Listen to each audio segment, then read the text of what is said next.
Good afternoon. Welcome to another edition of the Madison View. My name is Ralph Scott. Uh, I want to get into a little bit of a discussion about, again, like I said, most of the things in this country that's going on right now. It's really no different than really from when we were founded. It's an expression of the extreme right and the expression of the extreme left. You know, each side tries to sell their story. It's like there's there's one out right now where, I've seen Lorena Bobbitt, I think, said something about we're going extinct. It has a little bit of merit, but it's also the extreme opposite vision of the left side. Okay. And that's population. Okay. Some people out there think that we're going extinct, and they're using statistics to prove it. This is a scientific based theory. It's not, they're using real data, real critical data, physiological data, as well as, between the sexes, of course, the birth, fertility, birth rates, etc. And also just using statistics of the population, about death and all this kind of stuff, and, births per 1,000, all that kind of stuff.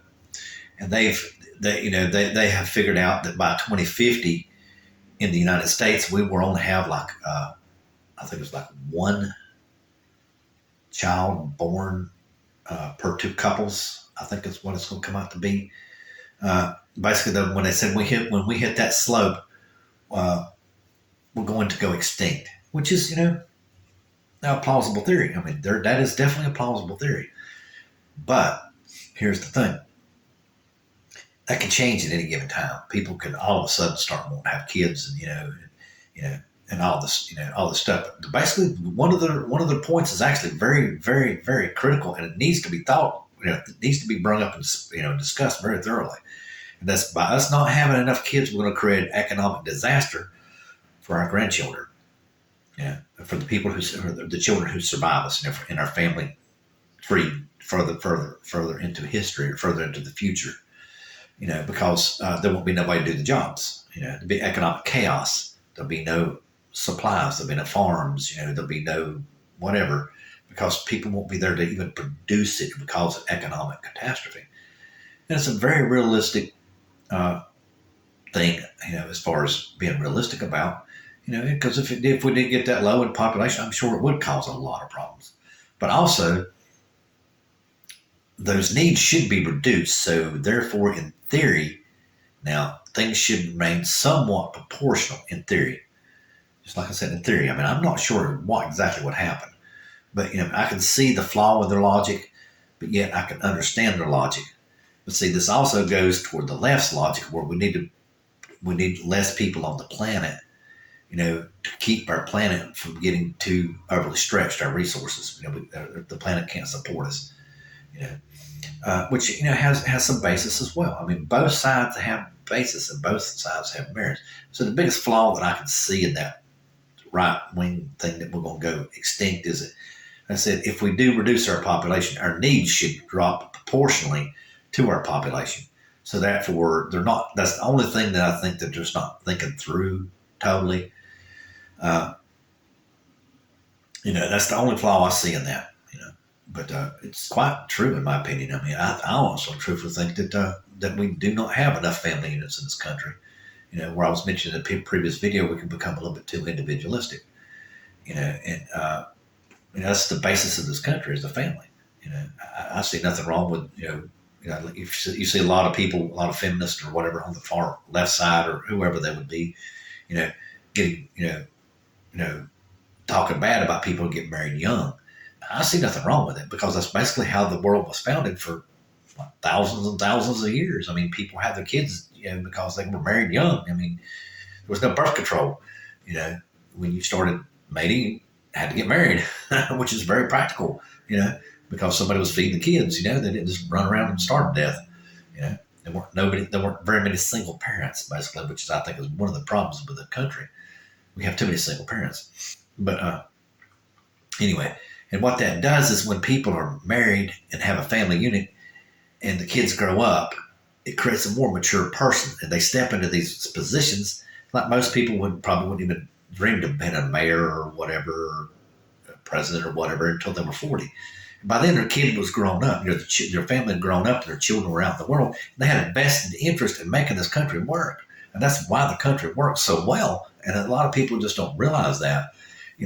By not having children, in my opinion, it makes your view of the world very self-centered. You know, and I'm sure some people can overcome that, but there's some that can't. And that's what made this country what it is. And without that, I just don't think that without the family, I just do not think the country can survive. But anyway, I want to delve off a little bit into this. I'm just a big time family unit person. I mean, this, for me, it's, just historically, the humans as a species, that this country, it's founded by fathers and mothers. I mean, all the founding fathers, to my knowledge, had children. This is not, I don't think, a revolutionary idea. But anyway, let me get into this whole notion about patriotism. Now, where people get this at nowadays, I mean, it's just like, oh my God. You've never really reviewed your history of the United States.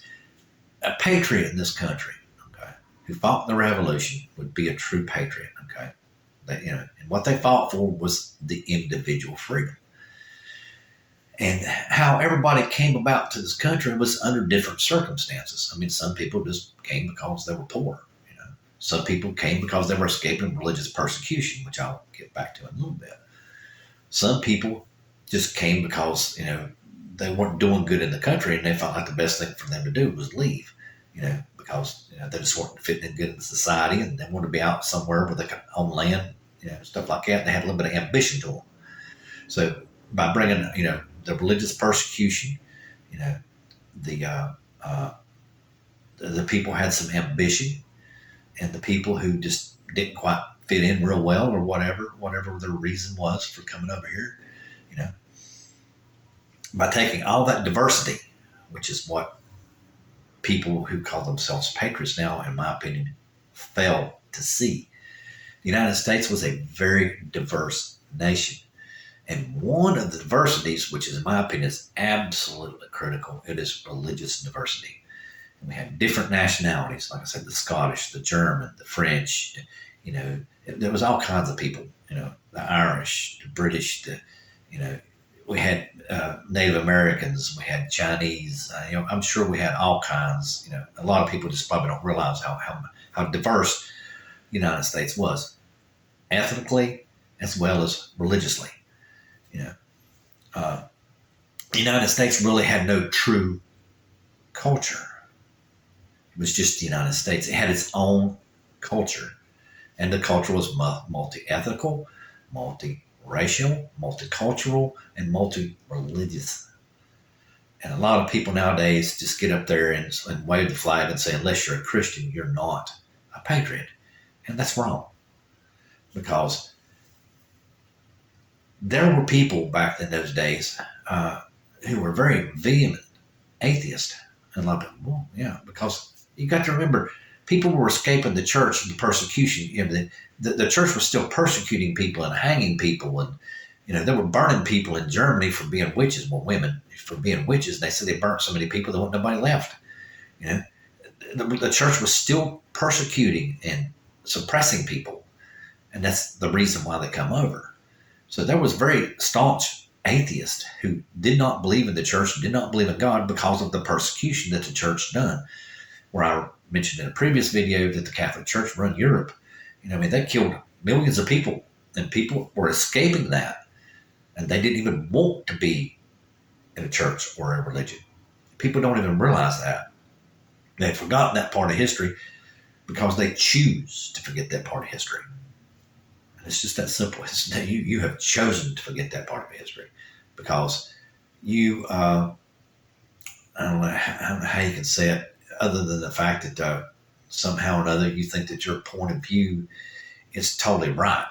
You don't have the critical thinking skills, in my opinion, or do not use them to really understand the difference of what this country is now versus the country as it started. And there's not really a lot of difference, y'all. I mean, a lot of people think there is. The United States has not changed that much. We are still multicultural, multiracial, and multireligious. We're still a very, very diverse population. And that's a good thing. And that's what a patriot does. It embraces the diversity. A patriot embraces the diversity of the United States because we realize that's what we're founded upon. We accept other people besides ourselves.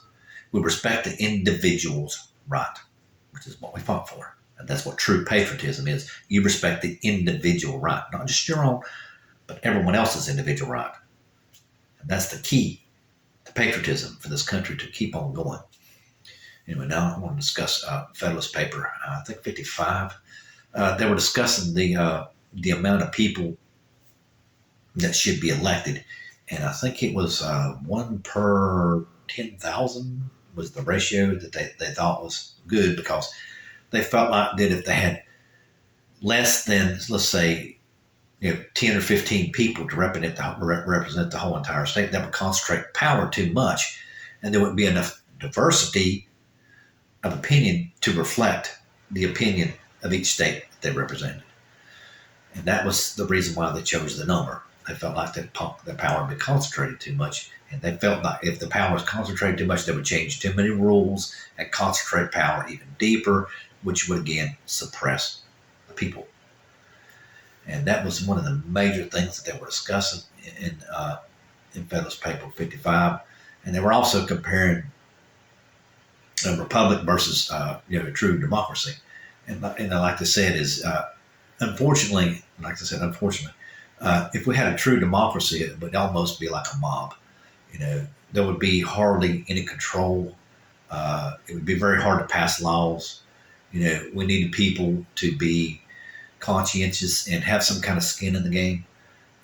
We needed to limit the number, as well as we needed to make the number correct to represent the country to the best of our ability. That's all I have to say. Good night.